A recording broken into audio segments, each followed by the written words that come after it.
Hello, welcome back, mathematicians. Today I'm going to be teaching you how mathematicians match equations to word problems.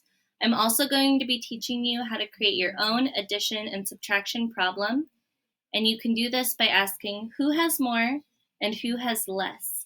So I want you to start thinking about what kind of problem you want to make as we review the other problems from the work packet. So those of you who have the work packet probably saw card set A and card set B. If you do not have the work packet, you can look at it online, or you can just go ahead and review this video and then do today's activity, which is making your own word problems. So last week, we looked at this word problem. Sabrina has 11 dimes. Sabrina has 6 more dimes than Gina.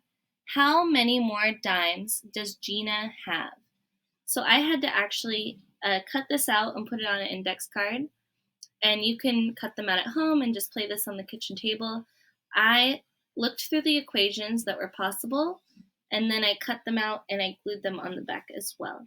So in this problem, we have a known number of 11, and we have a known number of 6. So 11 minus something gives us 6, or something plus 6 gives us 11. Something plus 6 gives us 11. That is our match for that problem about Sabrina's 11 dimes and that being 6 more than someone else. Next problem. Sabrina has 11 dimes. Gina has 6 fewer dimes than Sabrina. How many dimes does Gina have?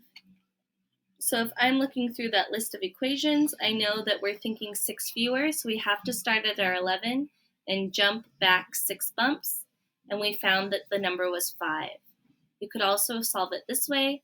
11 minus 6 equals something, and many of you already solved that and found that 11 minus 6 equals 5. To review some more problems, we saw this problem about Milo and Elliot. Milo has 5 nickels. Milo has 6 fewer nickels than Elliot. How many nickels does Elliot have? So our equation setup is going to look like 5 and 6 adding together to make something. So I see something minus 6 equals 5. Something minus 6 equals 5. And if I flipped this problem and did 6 plus 5, we solved for that unknown, which was 11.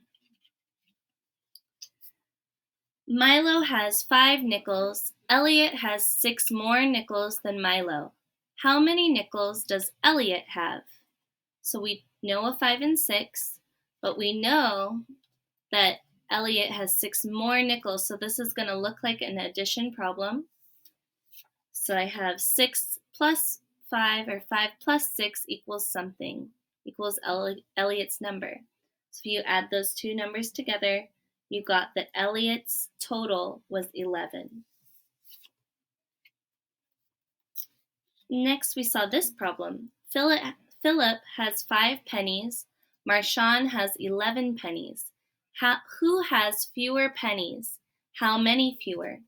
So we're thinking about MarShon's total number of pennies is 11, and then since it's asking how many fewer, we need to show some kind of subtraction problem. 11 minus something gives us 5. Something, let's see, this one is not right.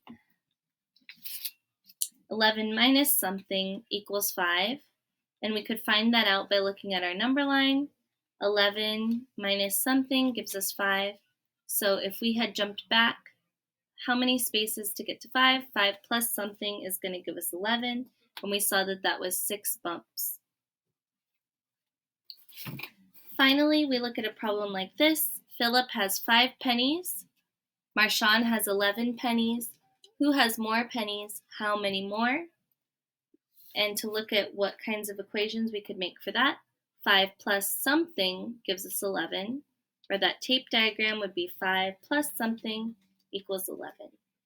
So if you have those two sets of cards at home, you can cut them out and glue them together like I did to review. But today for your activity, I would like you to create your own addition and subtraction word problems and think about who has more and who has less as you set those up. Have a great day, mathematicians.